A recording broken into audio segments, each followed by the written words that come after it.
శ్రీగురుభ్యో నమః. శ్రీ మహాగణాధిపతయే నమః. శ్రీ సరస్వతి జన్మ భక్తులారా, రసప్రోక్త భాగవత మహాపురాణం చెప్పుకున్నాం యథాతథంగా. నిన్నటి వరకు మనం 5 స్కందాలు పూర్తి చేసి 6వ స్కందాన్ని 20 భాగాలుగా చెప్పుకున్నాం. ఈ రోజున 21వ భాగం చెప్పుకునే ముందు వ్యాసభవనాన్ని ప్రార్థన చేసుకున్నాం. వ్యాసాయ విష్ణురూపాయ వ్యాసరూపాయ విష్ణువే నమో వై బ్రహ్మదేవ వాసిష్ఠాయ నమో నమః.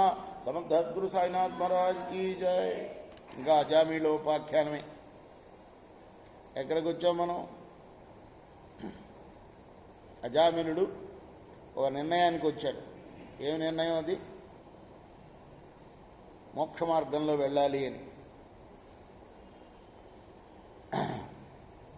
చిత్తాన్ని లొంగ తీసుకొని ఇంద్రియాలను జయించి శ్వాసను నియమించి శ్రీమన్నారాయణుడి యొక్క శరణు పొందుతానని నిర్ణయానికి వచ్చి, ఎప్పుడు వాళ్ళు వెళ్ళిపోయిన తర్వాత విష్ణుదూతలు మాయమైపోయారు.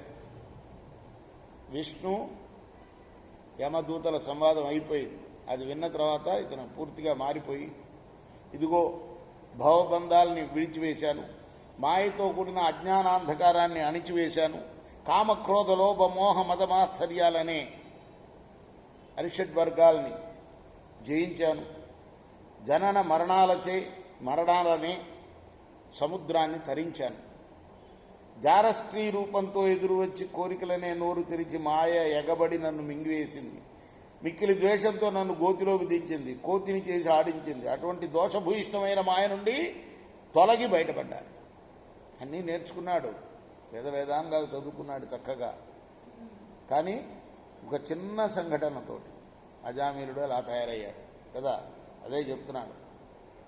ఆ స్త్రీ రూపంలో ఉన్న ఎదురొచ్చి నోరు తెరిచింది ఆ మాయ. ఆ మాయలో పడిపోయాను నేను.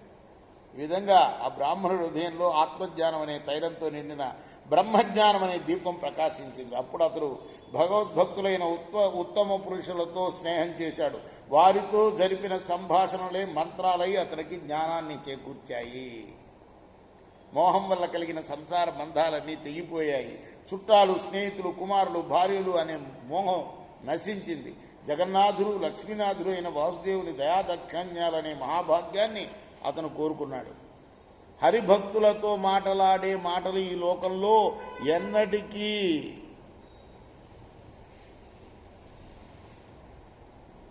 చెడని పుణ్య ధనాల మూటలు. అది భక్తులంటే నిన్నేదో చెప్పావు కదా, ఆమె ఏదో అంటుంటే పూజారి గారిని ఏదో అన్నావు కదా, అది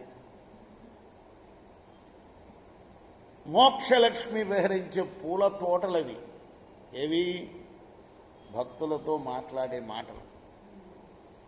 భక్తులు మాట్లాడే మాటలు. నారదుడు అందుకోసమే గొప్పవాడు. నారాయణ నారాయణ అంటూ ఉంటాడు. కామ క్రోధ లోభ మోహ మదమాత్సర్యాలని 6 శత్రువులకు ప్రవేశింపరాని అద్భుతమైన కోటలు. అది సత్సంగంలో ఉన్న గొప్పతనం. సత్సాంగత్యం అంటే అది. సంగత్వం ఎప్పుడు కూడా భక్తులతో చేయాలి. హరిభక్తులతో సాంగత్యం ఇంత గొప్పది అని అజామీలుడు భావించాడు. రేపు మనం 22వ భాగం చెప్పుకుందాం. కృష్ణార్పణమస్తు. సాయి కృష్ణ. స్వస్తి ప్రజాభ్య పరిపాలింతాం న్యాయ మార్గేణ మహిమహీష గో బ్రాహ్మణేభ్య సుమోస్తు నిత్యం లోకా సమస్తా సుఖినో భవంతు. కృష్ణ సాయి కృష్ణ. శ్రీ సజ్జానంద సద్గురు సాయినాథ్ మహారాజ్.